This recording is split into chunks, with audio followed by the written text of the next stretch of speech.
Previously on Popping Collars. The other thing I remember him doing, I don't know if he still does it, he would use like all caps a lot to like make big points, or people were shouting. And so there was this visual on the page that I remember some critic calling immature or the sign of a bad writer. You know, they can't just... he can't just show, he has to tell, and he can't just tell, but he has to do it in all caps. But we would call that postmodern now. Like Dave Eggers does that, and people are like, "Wow, what a genius!" Yeah, right. Exactly. So wow, back this podcast's taking a turn. We're coming for you, Dave. Eggers, what kind of a name is that? The great Eggers Popping Collar feud of 2017. Oh man, it's gonna go. Popping Collars versus Dave Eggers. Coming for you, McSweeney's.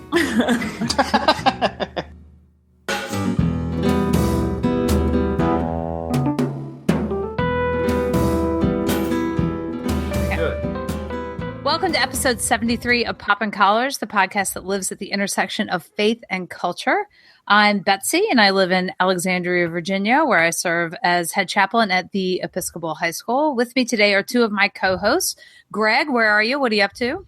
Betsy, I'm in lovely Palm Beach, Florida, where I'm the director of Children and Youth Ministries at the Church of Bethesda by the Sea. Excellent. And we have Liz. Liz, where are you? What are you up to? Hey, Betsy. I am the canon to the ordinary in the Diocese of Nebraska. We are on a journey, my friends. Welcome. Journey is a metaphor that many priests like to talk about in pulpits. We're all on a journey, going somewhere, journeying with others, sometimes alone. And then there are times when we choose to specifically walk in the steps or tire treads of another, taking paths that have been trod for hundreds of years by many, many before us. We then participate in this extension of that original journey through time as pilgrims who walk the road of pilgrimage. This idea of pilgrimage is something that can be sacred, it can be secular, it can be the Camino de Santiago in Spain, or getting yourself to Comic-Con in San Diego. Whatever the journey is, there's always the possibility to journey deeper into the heart of yourself. Our two special guests today, Justin Skeesuck and Patrick Gray, decided to go on pilgrimage together to Spain and to the Camino. The complication for this journey was that Justin is in a wheelchair, and the Camino is grueling and full of mountains and a lot of mud. They captured their journey on film for the documentary I'll Push You, which is coming to 576 theaters on November 2nd in a giant release day. And they also released a book this summer under the same title. Justin and Patrick, welcome to Poppin' Collars. Hey, thanks for having us. It is so great. Welcome. My first question for you two, it actually comes from the quote that you use in the documentary from Eugenio Baños. And it's that idea of pilgrim whose voice is calling you. I love that. What hidden forces lead you on? And the two of you talk about that there are lots of different reasons why people walk the Camino. You ran into all different kinds of people and talked to them. You know, I wanted to kind of get a greater sense of what was driving this idea. And why was the answer, yeah, let's do it? The idea came about when I was watching an episode on public access television, and the episode was on this pilgrimage across northern Spain called the Camino de Santiago. And, in America, we don't really hear about them too often. They don't really exist in the United States too much. There are maybe some side variations of it, like maybe the PCT Trail or Appalachian Trail or those, but from a religious or historical reason, the Camino is kind of a big one, and I'd never heard of it. And so I just knew as soon as I watched the episode that it was something that I just needed to do. I describe it, the best way I can describe it is that it called me. The Camino called me. I just knew in my heart, my soul, my mind, everything in me that was just screaming at me, just saying, you need to do this. You need to do this. And, so at the time I was at home by myself, in the living room by myself, and my wife was in the other room, and I called her in and I said, what do you think? Should I do something like this? And she said, if you want to go do it, go do it. Patrick came down. I was living in San Diego, California at the time. we both live in Idaho now, but Patrick came down to visit me with his family, and I showed him this episode, and because I had recorded it, and I remember very clearly he's sitting off to my right, and we're watching this episode unfold in front of us, very quiet, nobody's talking. And after it ended, I said, "So do you want to go across 500 miles of northern Spain with me?" And he said, "Yeah, I'll push you." That was his response. Mm-hmm. So thus the title of the film and the book as well. And that's how it all kind of started. I just knew. There's no other way of saying it other than that. Well, there's something about saying yes to something that's really scary.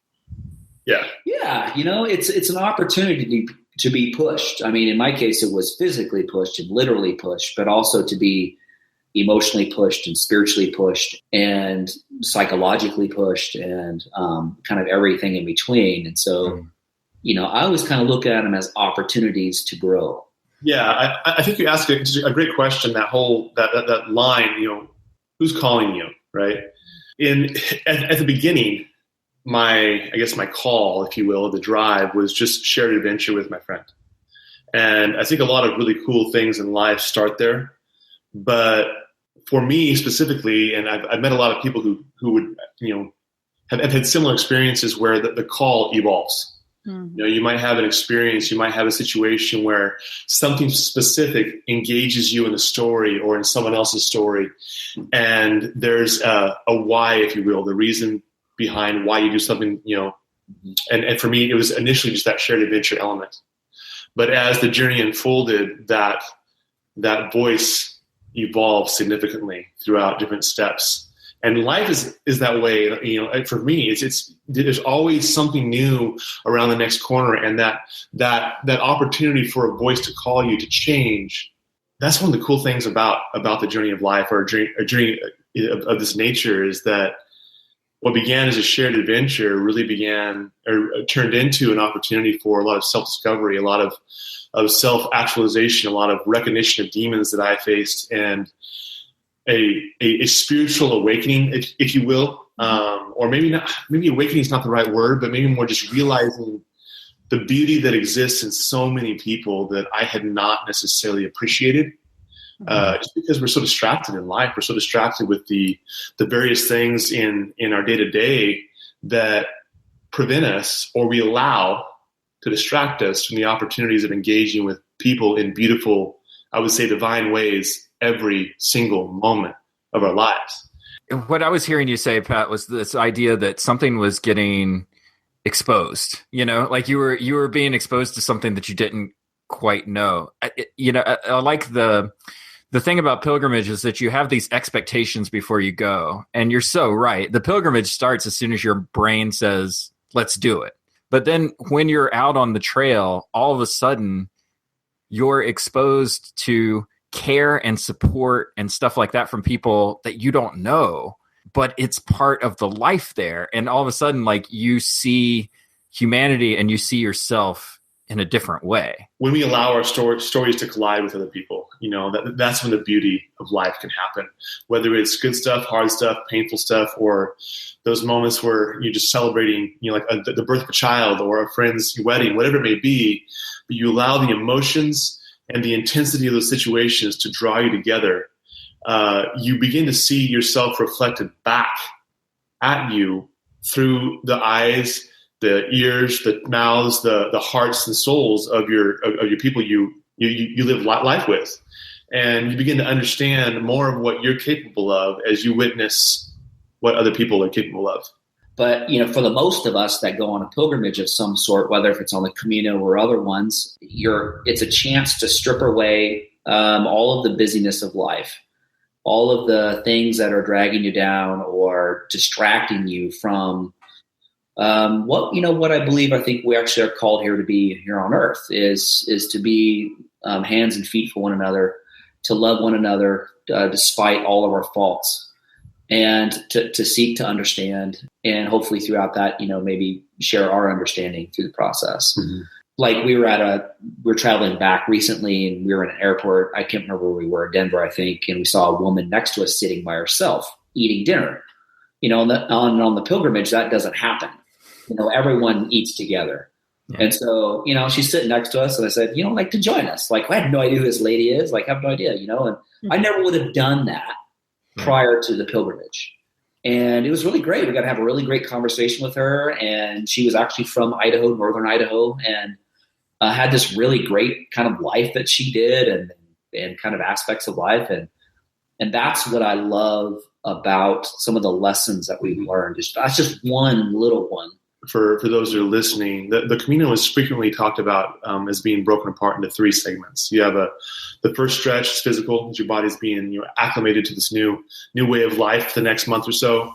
The middle third, or the second portion is considered more mental, and then you have the third. The last part is spiritual. You're really kind of really looking at who you are from a heart standpoint.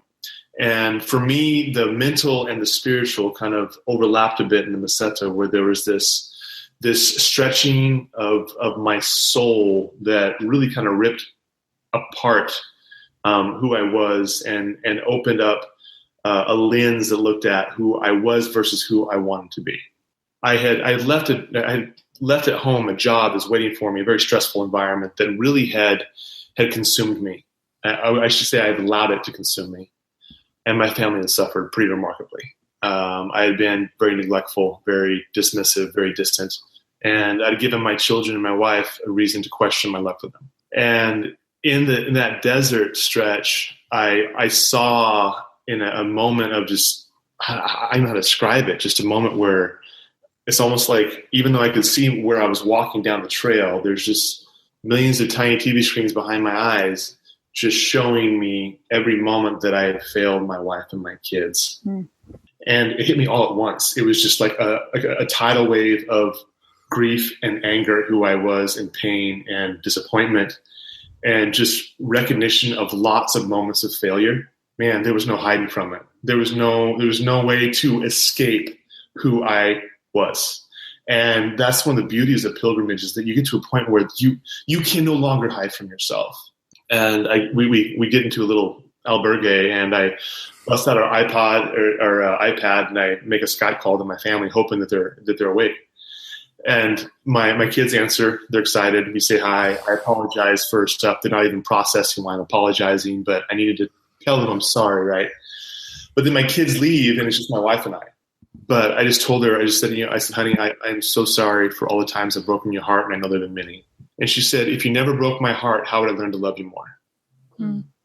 What happened in that was that, okay, there's a capacity of love that people are capable of. There's a type of love people can engage in, where they're willing to love us in spite of us.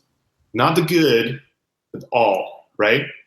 And I took that back as that lesson my wife taught me from who knows how many thousand miles away, over a little, pixelated message of, this is what we're called to. This is what we're capable of. We can love one another in spite of our differences, in spite of our failures. And that's the closest thing we're going to get here on earth to experiencing God's love, through the hands and feet of another human being, when they choose to love us in spite of who we are. I've been meditating on the name of the whole project, I'll Push You. That has so many different layers inside it. I mean, that each of you are pushed in mental and emotional and spiritual ways. Justin, I'm curious for you, kind of what was your experience in that sort of spiritual mental area? I had let things go a long time ago. As my disease has progressed over time, and those who are listening, to give them kind of a mental picture. I have a very rare progressive neuromuscular disease, and it's very similar to ALS, or Lou Gehrig's disease. And my autoimmune system attacks my nervous system, and then my nervous system shuts down. So it has slowly attacked my ability to, be quote unquote normal, whatever that is these days. I'm in a power wheelchair, and I have to be fed, I have to be bathed, I have to be helped in all aspects of life, mostly. And throughout that process, years before I even learned about the pilgrimage, I've had an evolution of my faith in my walk. What I mean by letting go is there's I let God, I don't know how to best describe it. I guess take the reins, trust in it, trust in the process of where God's guiding me in this life. Kind of working through that years prior to going on this pilgrimage. Now I'm on this pilgrimage and I'm going through this. I'm witnessing my best friend go through his transformation. It was more, it's going to be really hard to describe it, but it was more of a reassurance of the right decision I made. Mm. And we didn't know if we were going to make it. We didn't know, we're going to get day one and then have to turn around and come home. We had no idea, absolutely zero idea, but going through this process, it just reassured me that I made the right decision. It still takes an immense amount of faith and trust and patience and seeking God's heart in what I'm doing and just loving people for who they are and loving Patrick where he's at and trying to see how I can best support him through his transformation and his walk. I have a question for you guys, and you just kind of touched on it, Justin, but you both have spoken about your own Caminos, right? Like how the pilgrimage influenced you each as individuals and how you brought that home to your family. But it seems like there was this third Camino, which was your friendship. Your love for one another was also on pilgrimage. And one of the things that was so moving to me about the documentary was it feels like in pop culture, which is what we talk about on our podcast, there aren't always a lot of great representations of friendship, especially male friendship. And I just wonder, how has your relationship with each other changed? You have that kind of shared experience. You have that kind of, like I said before, shared adventure.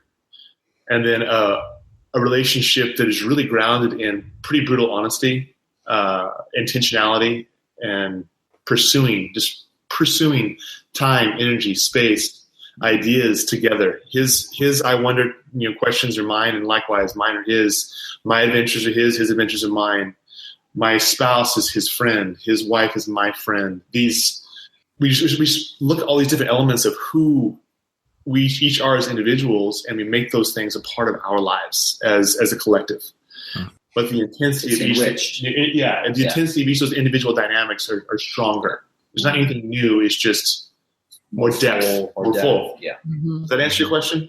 It does. It's really lovely. And it occurs to me that in our churches, and I think that this is true across Christian traditions and probably across religious traditions, we focus a lot on the primacy of marriage relationships, which is huge and important, and, the family unit and all the rest. But I'm thinking of pilgrimage and the model that Jesus gives us is really this traveling down a road 2 by 2. And what we found, and this is interesting, and I mean, this might seem interesting, it might not, I don't know, is that we feel that everyone has the opportunity to have the relationship that Patrick and I have. And but most people, I don't think, are willing to go there because it's scary. It takes honesty. It takes bearing your soul. I mean, Patrick knows things about me that, most people don't know about, and really, really hard things that we've discussed. But you know what? I know I can trust him with that. I know that he'll love me through it, and I know that he'll be there for me. There's a rawness in a lot of our relationships that wasn't there before, but in a good way. Just being, like Justin said, being able to bear your soul. And I think that's a lot of what we've taken away from the Camino. That's actually helped facilitate this group of friends we have now, that we live life together.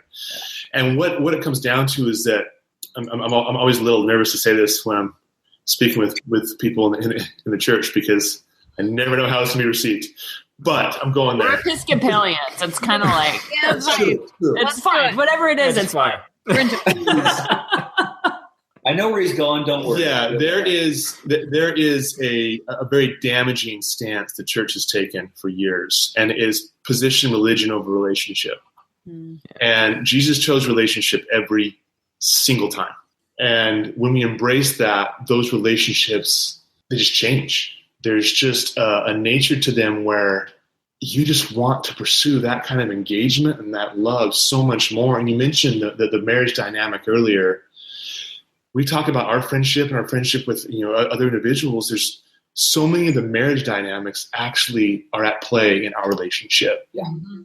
I don't think it's any coincidence that Jesus used the church and him as the ultimate goal for that marriage relationship. Yeah, he's talking about the marriage piece, but he's talking about all relationship. Mm-hmm. He's talking about every single interaction we have with another human being has that potential if we pursue it. I want to applaud us for getting this far without using the V word, vulnerable. Very popular, buzzy word. I'm nervous. I don't know. Italians use that word all the time. You know what I was going to say, right? Keeping it in. I love that word. It's a POV word's great. But I mean, I think this is another one of those moments. I mean, I find when I preach from a vulnerable place, something different happens. Mm-hmm.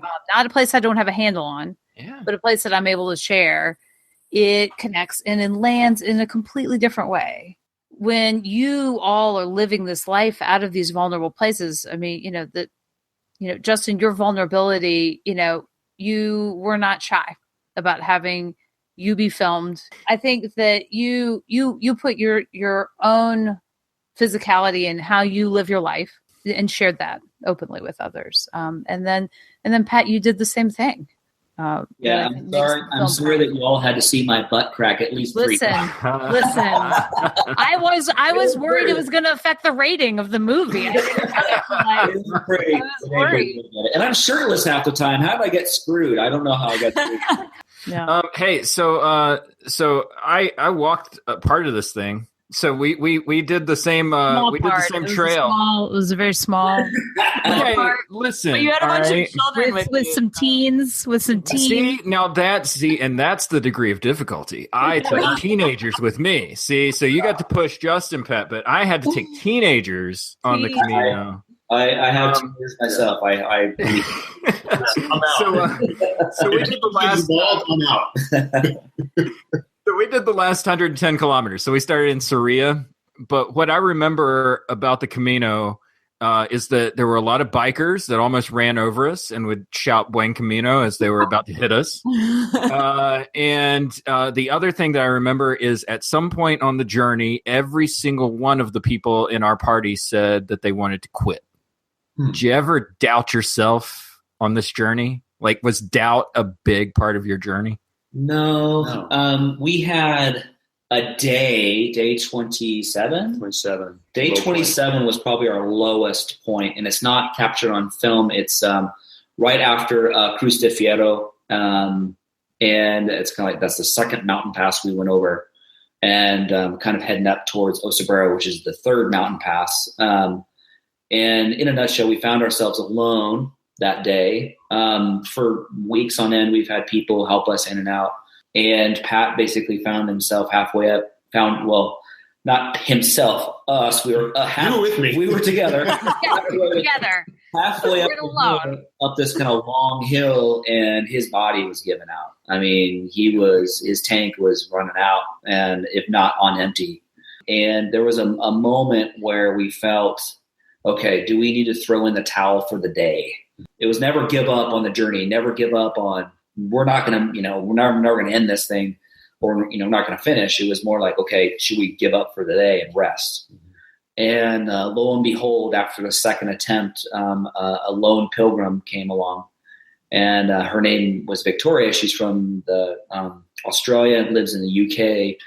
And she works for an organization called SCOPE, which is the equivalent of the United States Muscular Dystrophy Association. Mm-hmm. So she, crazy. Right? Wow. So she works with people with disabilities as a job and her career, and she's been doing it for a long time. And she comes along and gets us all the way to the next town. She pulled us, I think, 11 miles to get us there. Yeah. And so through her, we were able to keep moving.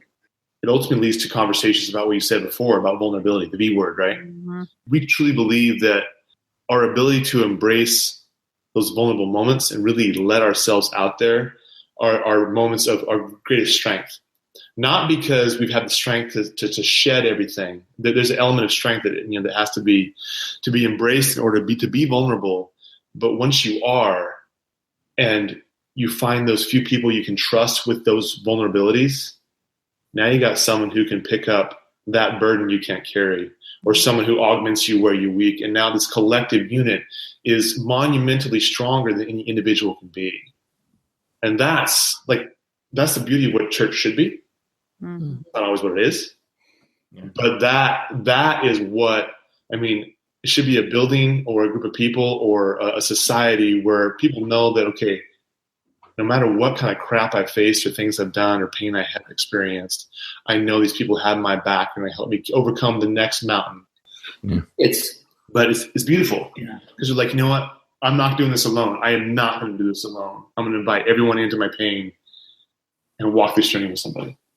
Well, and also invite everyone into your joy. Like, yes. You guys also have a ton of fun together, and that's the other side, right? I mean, like, that's the other side of that same coin is to get to be partners in that joy. Yeah, Pat's grandma, I think, said it very, very eloquently that if you can't learn to laugh at yourself, life's going to be much longer than it needs to be. That's close. Something like that, right? Yeah. That's pretty close. If you can't laugh at yourself, life is going to be a lot longer than you want it to be. There you go. There you go. Life is too short to wait to live until later.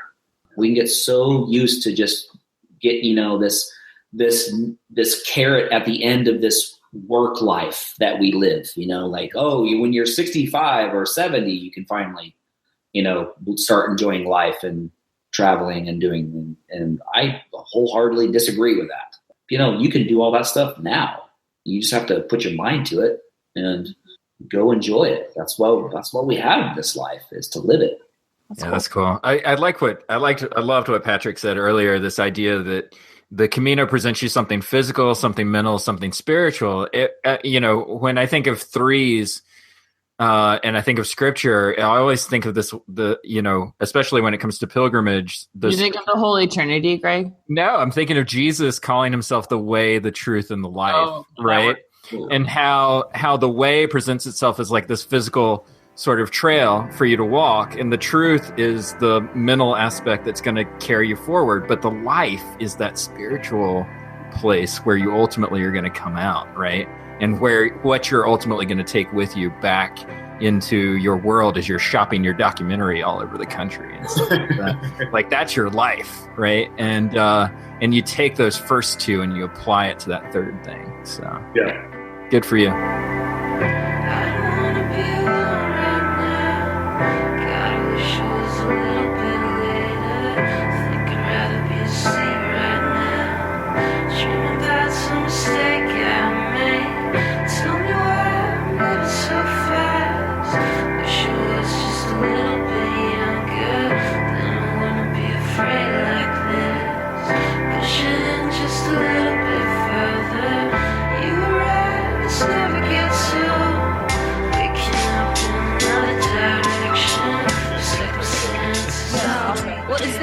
Is there anything else that you all want to plug, talk about, dates, anything? Yeah. November 2nd film. We want to get butts and seats. It's huge. Pointing people to the book is helpful because the book what's interesting is the book is definitely a sister piece to the film. There's overlap, but they are not even close to the same thing. Okay. So pointing people to the book would be great. But ultimately, the biggest thing is November 2nd. Yeah. Allpushyou.com is our website. The hub for it all. So you'll be able to get a book, access to get tickets. And, we're really excited to be able to share the film with the world at large, on November 2nd. It's been a very, very long road. How cool is that? We're getting there. So I would say the other thing, if you can, maybe the notes or whatever is, from a social media perspective, if you want to share, just, add our website's great, but also on Facebook, Twitter, and Instagram. It's just @allpushyou. Mm-hmm. So that's helpful. Cool. Very cryptic. I'll push you. Yes. Yeah. Okay. Right, so this is the end of the show. Our closing segment is we do staff picks. So like when you used to roll in to the Blockbuster to rent a movie, and all the people who work there would have like the shelves of the movies that they're so staff picks. So this is something that we're watching, reading, listening to that we want to recommend out to the Poppin' Collars community. And Liz, you have something this week. What do you got? Sure. So my staff pick, I might not be alone in this. I think it made a big splash on Netflix last week, is the new series Mindhunters. Has anyone watched that? I did not watch that. I haven't watched it. That's about the serial killers, though, right? It's about serial killers. Hang on. I don't know the name of the director, but it's a really neat series. It's, Netflix, so it's all released at once. It's really beautifully shot. It's directed by David Fincher, who, if you ever saw the movie Seven. Yeah, but I was thinking of Zodiac. Okay. He's just has a really beautiful eye and can tell a story in a really visual way. But what's interesting for me about it is it shows the coming together of ideas in this really sort of organic way of trials and failures, and like trying to, create a whole new way of doing investigative work. It's just really fascinating to watch. And it's dark and scary for sure. So if you're freaked out by serial killers, don't watch it. If you know a lot about serial killers, then it's fascinating because you'll say like, Topeka, Kansas, I know who that one was. I love if you're freaked out by serial killers, as if there's like somebody who's like, I love serial killers. Warm, fuzzy. They're just the kind of people I want to hang out with. Yeah. Really what it explores, I think, is evil, and is evil innate in human beings, or is it learned, or is it a combination of those two things somehow? And is everybody redeemable, or some people beyond redemption? Mindhunters. Awesome. Thanks, Liz. You're welcome. Oh, cool. All right. So this has been Popping Collars. We want to thank everybody for listening to this episode. We especially want to thank Justin and Pat for joining us. And we can't wait. November 2nd is just, if you go to the website, I'll push you, that it counts it down. So whenever this comes out on Thursday, you just count it down. It'll be like 2 weeks away at that point, which would be awesome. So it'd be really great to get out there and support. You can find Poppin' Collars wherever you have your podcast needs met, whether it's SoundCloud, Stitcher, iTunes, this new app I downloaded because I hated the Apple app, all of those things. You can find us and listen to us, rate and review us so other people can find us. You can also always locate us at Episcopal Cafe, where you get all of your Episcopal news needs met. We love Episcopal Cafe, and we know that you will too. So check us out there as well. And that has been Poppin' Collars. Thank you, Greg. Thank you, Liz. Thank you, Pat. Thank you, Justin. That's right. And keep those collars popped.